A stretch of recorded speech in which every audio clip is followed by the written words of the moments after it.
बिस्मिल्लाहिर्रहमानिर्रहीम। आज की वीडियो में हम डिस्कस करेंगे कि आइडेंटिफिकेशन परेड क्या होती है एक क्रिमिनल केसेस के अंदर।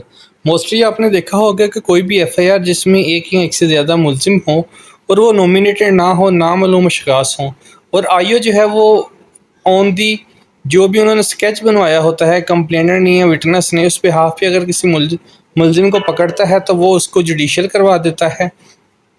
और उसकी शनाख्त परेड के लिए जो है वो बाद में विटनेस को या कंप्लेनेंट को बुलाया जाता है जो जेल में जाते हैं, और उसकी तरह के 8-10 मुलजिम जो है वो सेम जेल से पकड़ के लाए जाते हैं और उसे कहा जाता है कि शनाख्त परेड करो तुम्हारा कौन सा मुलजिम है। और अगर एक या एक से ज़्यादा एक से ज़्यादा जो है विटनेसेस हैं, तो वो जो है अगर सेम बंदे की शनाख्त करते हैं तो वो प्रोसिक्यूशन केस जो है वो मजबूत हो जाता है। इसको हम डिटेल से डिस्कस करते हैं कि identification parade in criminal cases क्या है। Identification parade is a legal procedure where the witness or complainant is asked to identify the suspect from a group of people under control conditions.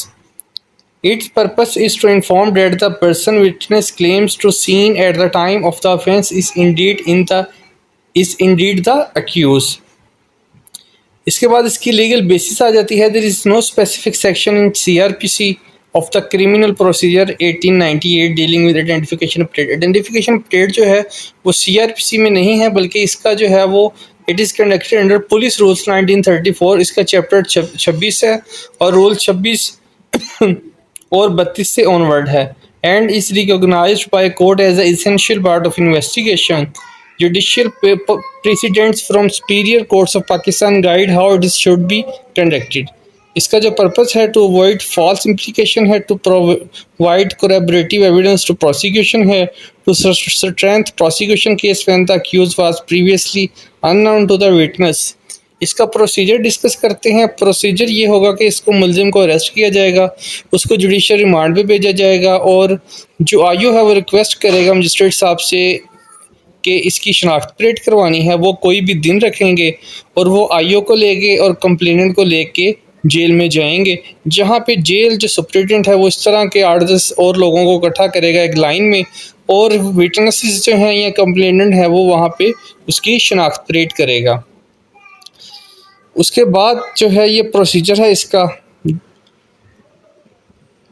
उसके बाद evidential value आ जाता है। Identification parade is not substantive evidence by itself, it is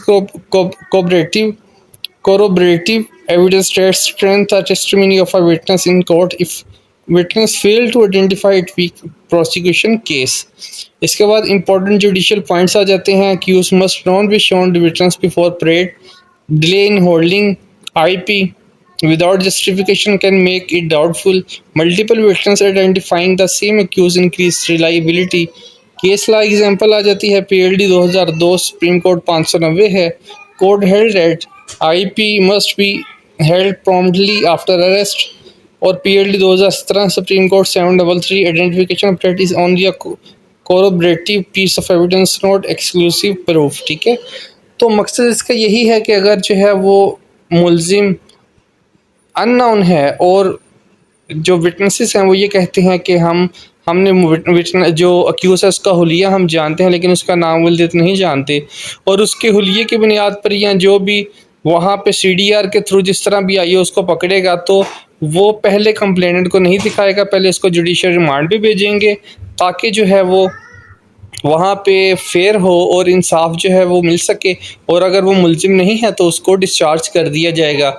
जब जो शनाख्त parade के लिए complainant जाता है मजिस्ट्रेट साहब के साथ और आईओ के साथ, अगर वो मुलजिम की शनाख्त परेड नहीं होती तो जो उसकी अगली डेट होती है उसके बाद आईओ जो है वो उसको कोई भी डेट दिलवा के वो उनको मजिस्ट्रेट साहब के पास दोबारा पेश करता है और वहाँ से वो सारे मुलजिम डिस्चार्ज हो जाते हैं। और अगर उसकी शनाख्त परेड हो जाए तो शनाख्त परेड के दौरान जो है वो उसके बाद शनाख्त परेड होने के बाद जब वो मजिस्ट्रेट साहब के पास पेश होगा उसके बाद उसकी बेल लगवा दी जाएगी।